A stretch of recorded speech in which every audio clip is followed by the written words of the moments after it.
హైదరాబాద్ లో కలకలం రేపిన న్యాయవాది హత్య కేసులో పోలీసులు దర్యాప్తు కొనసాగుతోంది. ఇది పక్కా ప్లాన్ ప్రకారం జరిగిన మర్డర్ అని పోలీసులు తేల్చారు.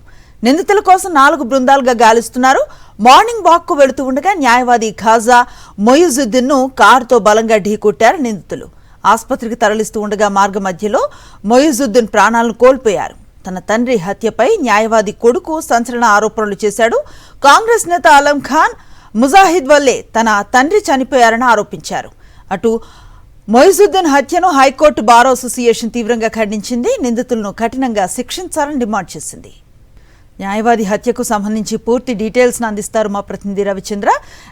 చెప్పండి, మొయిజుద్దీన్ కుమారుడు చేస్తున్న ఆరోపణ ఏంటి? ఈ కేసుకి సంబంధించిన లేటెస్ట్ అప్డేట్స్ ఏంటి?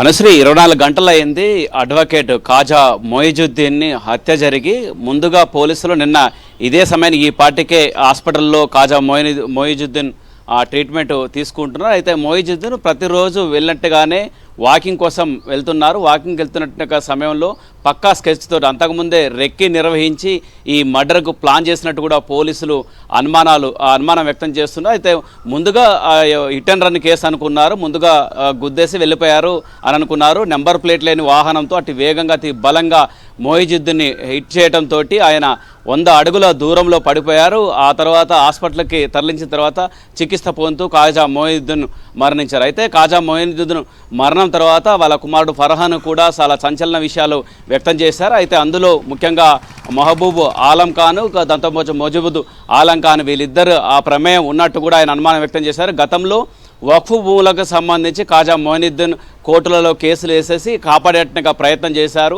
ఆ విషయం ఈ ఆలం ఖాన్ బ్రదర్స్కి నచ్చలేదు అంటూ కూడా ఫర్హాన్ చెప్పినట్టుగా సందర్భాలు కూడా ఉన్నాయి. ఈ విధంగా బెదిరించి ఈ విధంగా ఇబ్బందులు పెట్టడం, గతంలో కూడా బెదిరింపులకు పాల్పడ్డారు. ఆ తర్వాత ఇప్పుడు ఏకంగా ఈ విధంగా హత్య చేశారు. మా కుటుంబానికి కూడా రక్షణ కల్పించాల్సిన అవసరం పోలీసుల మీద ఉందంటూ కూడా ఫర్హాన్ చెప్పారు.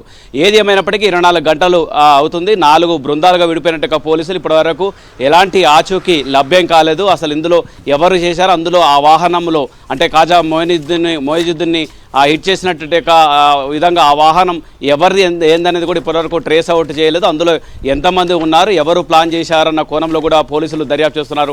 4 బృందాలకు విడిపోయి ఆ ప్రాంతంలో నాంపల్లి, ముఖ్యంగా పాత మాసప్ ట్యాంక్ ఏరియా మొత్తం కూడా ఉన్నట్టుగా సీసీ కెమెరాలు కూడా జల్లెడబడుతున్నారు. అంతేకాకుండా గతంలో ఉన్నట్టుగా ఖాజా మొయినుద్దీన్ వాదించినట్టుగా కేసులను కూడా పరిశీలన చేపడుతున్నారు.